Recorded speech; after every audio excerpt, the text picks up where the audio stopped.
Hi friends. ஞாயிற்றுக்கிழமைனாலே எல்லாரும் நினைக்கிறது என்னன்னா, ஓய்வு நாள் அப்படின்னு தான் நினைப்பாங்க. ஆனா, வேலைக்கு போற பெண்கள பொறுத்தவரையும், அந்த ஞாயிற்றுக்கிழமையில தான் என்னென்ன வேலைகள் பெண்டிங் இருக்கோ, எல்லா வேலைகளையும் அன்னைக்கு தான் பார்த்து வைப்போம்.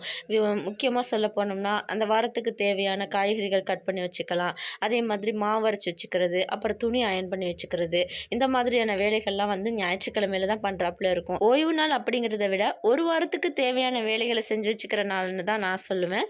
என் வீட்டுக்காரர் கூட என்னைய வந்து கிண்டல் அடிப்பாங்க. "என்ன ஞாயிற்றுக்கிழமையில கூட ஓய்வு எடுக்கிறது இல்லையா?" அப்படின்னு சொல்லி கேட்பாங்க. என்ன பண்றது? ஓய்வெடுக்க ஆரம்பிச்சுட்டா, அப்படியே நமக்கு வந்து சோம்பேறித்தனம் பட்டு போயிரும். அடுத்தடுத்த நாள்லாம் வந்து அதே சோம்பேறித்தனம் நம்மள வந்து ஆட்கொண்டுரும். அப்புறம் நம்ம வேலைகள் எதையுமே செய்ய முடியாது.